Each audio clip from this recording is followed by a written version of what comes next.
there, it's Natasha, and thank you so much for joining me today. This is the third episode in this little series of 10-minute cards. And before I start, I just wanted to show you this is the piece of paper that completely inspired me today. So this is a scrap from a card that you have maybe already seen or that is coming up. This was the paper that was underneath my project when I was doing some inking, and this is exactly what inspired me to do it. So I have these penny black, these are the Hexagon frames.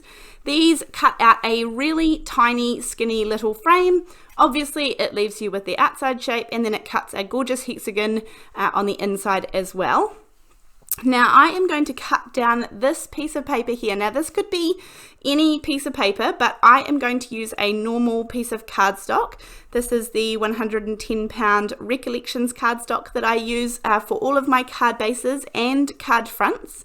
And I'm going to cut this down to be 3 3/4 by 5 inches, and then I'm going to use a little bit of low tack tape, and I'm going to pop this pretty much right in the center. I am trying to get it right in the center, but I am just going to eyeball it. I am definitely that kind of person. I just like eyeballing things. I don't often measure too much unless it's completely necessary. So I just put a little bit of low tack tape on, and then I'm going to run it through my little Cuttlebug die cutting machine. And as I said, I am actually just going to focus on making the one card in this 10 minutes here, but I could use, what I'm technically using is like a template. I could create and make a second card using this as well. So hence why I made it out of the normal 110 pound cardstock. That way it's nice and sturdy if I want to use it at another time. So you can see the tiny little frame that it creates, and it's a very gorgeous, dainty frame. I have used these in my last 10-minute challenge as well. I've also used them on a few other cards at the moment. You guys know that if I'm going to invest in a die set or a stamp set or any tools for my craft room, you're going to see them a lot because I want to get really good value for money. So I'm really enjoying using these, and I'm enjoying using them in lots of different ways and being creative with them. So I am going to put a little bit of low tack removable adhesive. This is the Tombow removable adhesive runner, and this is my favorite by far. I have tried so many of them, and I just want to tack this down in place.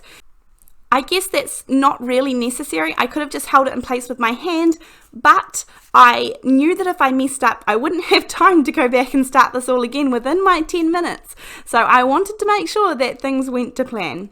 So I'm starting off by doing the inside. I'm using some Peacock Feathers Distress Oxide ink, and I'm using a domed foam blender.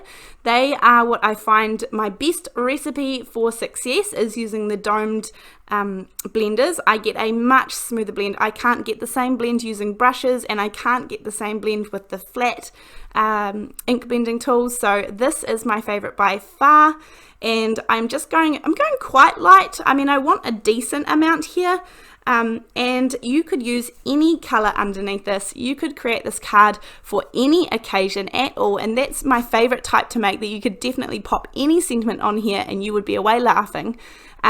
But I do have one in mind for this one, and I'm just kind of going over this until I am completely happy. Now, I am not really focusing on the frame here, the template that I'm using, making sure that is inked up evenly, because as I said, if I choose to use this in another video, then I'm able to fix that up later on and make it how I want later. But for the minute, I'm just focusing on this main one. Now, I actually have die cuts in the back here, and I could have cheated and used those because they are ready to go. Any spare die cuts that I have, I usually pop in the back of my packaging, but I didn't want to cheat. I wanted to make sure I did it all properly, and so I'm running them through my die cutting machine to get what I need, and I'm going to go for 2 of the medium sized leaves here. This is the Pinkfresh Studios Curvy leaves.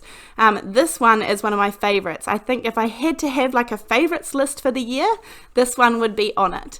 I have used, again, this is one of those ones that they're just really handy, and it's kind of, you can go on any type of card, any occasion, males, females, anything, and so this is the kind of die set that I love investing in.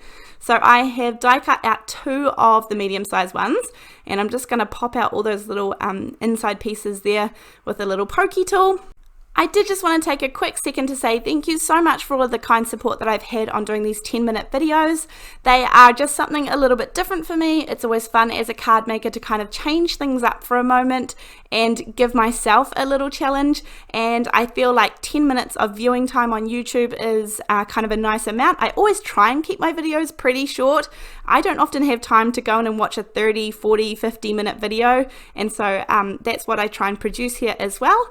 But I just really appreciate that you guys are loving these. And with so many really supportive comments, it means a lot to me. If you would like to share my videos, that would be awesome. And make sure you hit that subscribe button if you're keen to see more things like this as well. Now I have taken off my little template, and here's what is left, and that will look a little bit like that piece of paper I showed you in the beginning. I have taken some twine. I actually didn't have twine, so I have just used a little bit of a few strands from some burlap ribbon. I actually don't even really keep twine. I always use burlap ribbon because it means I kind of can use it two different ways. I can use it as ribbon, or I can pull it apart and I just save all those little strands for the next project. And I used 3 or 4 little pieces to create a little bow and then cut off the edges. I'm using some liquid glue. This is the Ranger Multi-Medium in the matte finish, and it's inside this little glue bottle. I'm popping a little bit on kind of the bottom 2/3 of the leaves. I'm just going to leave that top one kind of poking up a little bit just because it provides a little bit more dimension to the card and a little bit more interest rather than everything being down perfectly flat. But this card is one that you can easily recreate. You could use any shape for the center. In fact, I've done cards before where I just rip a hole in the center and ink that up, and that looks absolutely fantastic too. If I can remember, I will link that video down in the description box below, because just ripping your paper makes for some great ink blending. And you could also just use any foliage or anything you would like, even just a heart in the center. Any foliage would go really gorgeous there, and any little piece of ribbon or twine or anything raffia turned into a little bow, and you're good to go. I'm going to use, these are the Heartfelt Sentiments by Altenew. This is a set that I have used time and time again, and I'm going to do my old classic of just stamping this out with some of the VersaFine Onyx black ink, and I'm actually just stamping it on one of the scraps that I trimmed off from the edges when I was creating my template at the very beginning of this card. And this one today unfortunately says, "So sorry for your loss." And as I said, I knew what I was making this card for.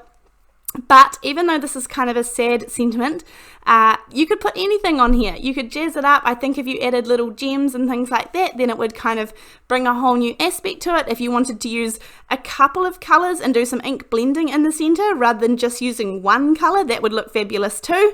You could use watercolors, you could use ink sprays, or even kind of DIY sprays and things instead of ink blending as well. Lots of different ways that you can create the same card, and this is definitely not going to take me 10 minutes. And you can see I'm kind of not hurrying through this at all. This card was not stressful.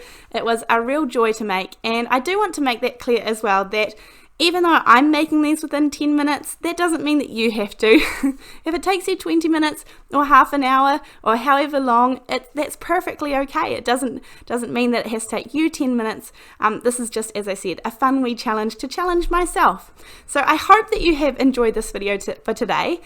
All of these 10-minute videos are kind of very simple, clean, and not too heavily involved kind of card making ideas, and I really like how this one turned out. This is definitely right up my alley.